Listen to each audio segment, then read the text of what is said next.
Hey there, it's CJ Miller. I'm chatting from my apartment, my dimly lit apartment in Shreveport, Louisiana. I want to talk about some things. This is a plasma ball. Some people know it, and it may be a Tesla current. I'm not sure. I'd have to check it out to make sure. I don't know. You can, it's used in like, some, stronger current of that is used in some electro cosmetic facial massage and body massage and stuff like that. So there's some merit and benefit to that. But that's just a display thing. My sister and I would see those in Spencer's, the big ones, and we would always want one growing up. And so we were at this store, Five and Below, a couple of years ago. It's kind of like a little five and dime, or more like a $5 to a $1 store at Five and Below. And she got one for herself, and then she got me one also because we always just thought they were cool. So, but they were kind of like appropriate. Like it's like it's not something that takes up the whole room or the whole thing. I think I went a little crazy with my LEDs, but so this is something that I got from my dad. My dad, he's an American patriot, as am I, you know, and his motif. American bald eagles, and so this this glass etching, just kind of sits on this platform, and there's the LED kind of like shines through the light, and it's kind of cool. It looks very holographic. It's cool. And my dad, and I'm on this kick because my dad and he was old enough where they would sometimes play at the downtown municipal memorial auditorium in Shreveport, Louisiana, and uh, even in the days of the Louisiana Hayride. And I'm segueing into a review of the movie Elvis, by the way. The Louisiana Hayride was a radio program that was very important to uh, further acceptance of country music, American uh, country music, uh, to the rest of the country. And yeah, it was just but it was also it was one of those things, how like I talked about in another video, how like folk and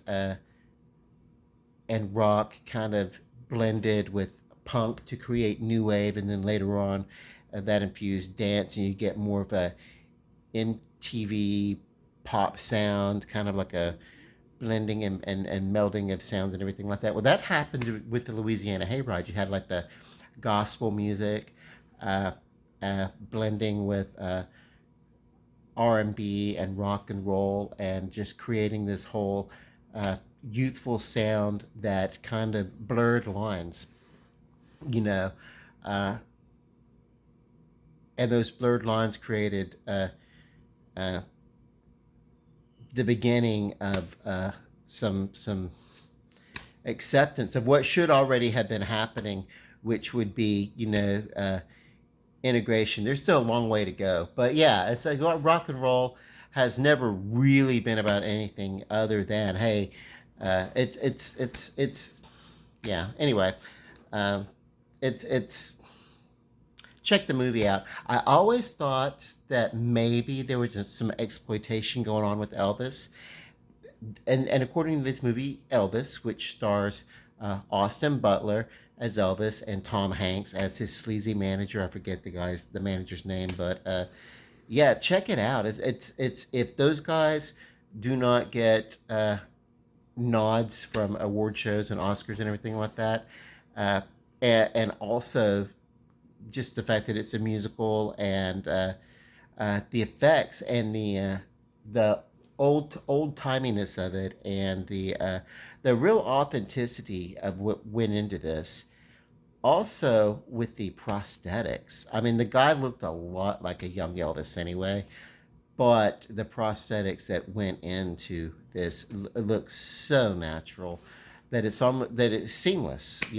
From his natural look into where the prosthetics were. You don't know, and the same with Tom Hanks as he went through and getting older and older. Of course, we know that Tom Hanks is transformative and can do that. But yeah, you'll appreciate it if you have not really appreciated Tom Hanks in a while. The movie itself goes into a span of Elvis, as he, uh, and it explains, what I thought. I thought maybe was Elvis was exploiting uh,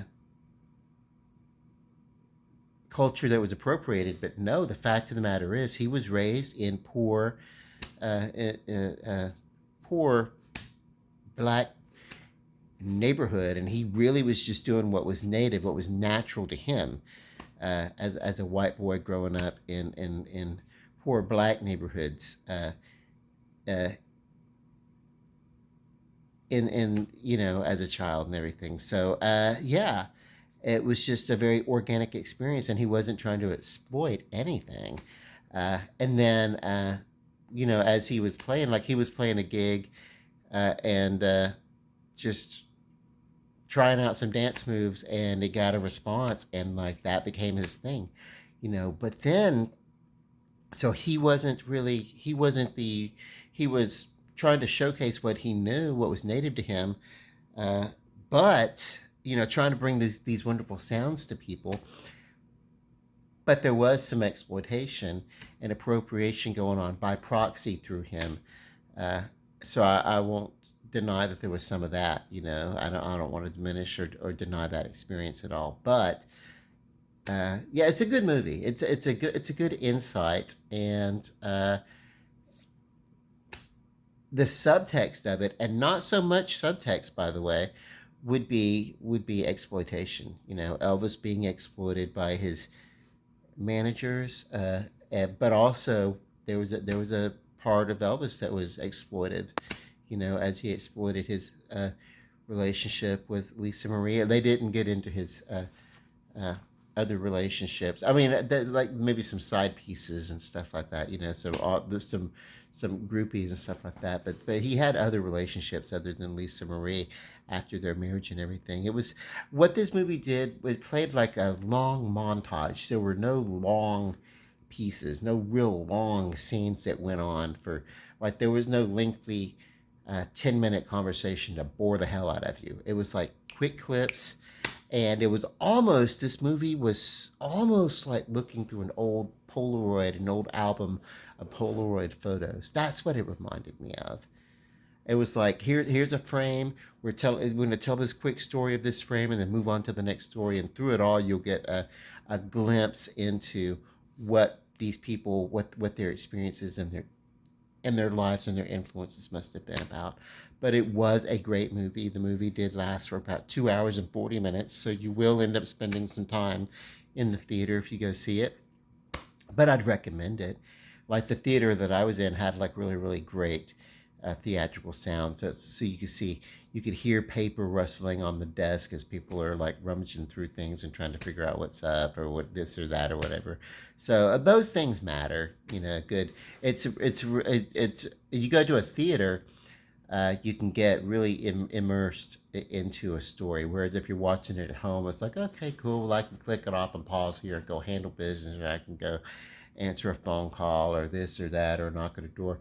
You don't really get into a story the way you do when you see a movie in a theater. And also, going to see a movie in a theater does support uh, the movie industry in a way that enables them to create more movies for our enjoyment. Because if they're not getting paid, if they're not getting paid what they want to get paid, they're not going to do it. And if they don't get paid what they must get paid, they're not going to be able to do it.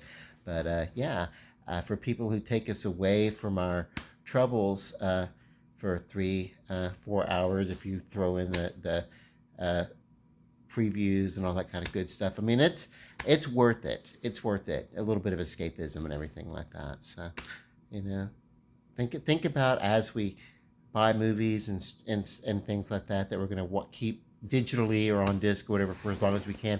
That's great, but also think about, if you can, every once in a while, get away to go see a good movie. Go out and support local theater. Go see a play. If you can. The arts are important, because even if, well, for one thing, if they can document, if they're not telling real stories but it's fictional, they can help document and express what's going on in our time and how we're experiencing uh, human emotion and how we're communicating and all this, and you know what I mean. So those things are kind of neat, because if we don't experience our time, we'll we'll just forget to live it. Uh, I remember hearing, and it makes sense to me, that an investment in the arts is an investment in oneself.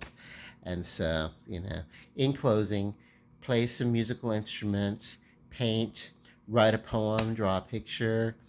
Um, I don't know. Pick up a copy of some Shakespeare and practice delivery.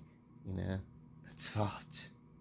What light through yonder window breaks? It is the east, and Juliet is the sun. Arise, fair sun, and kill the envious moon, which is already sick and pale with grief.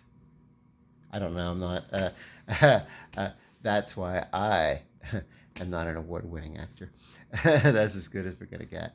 No,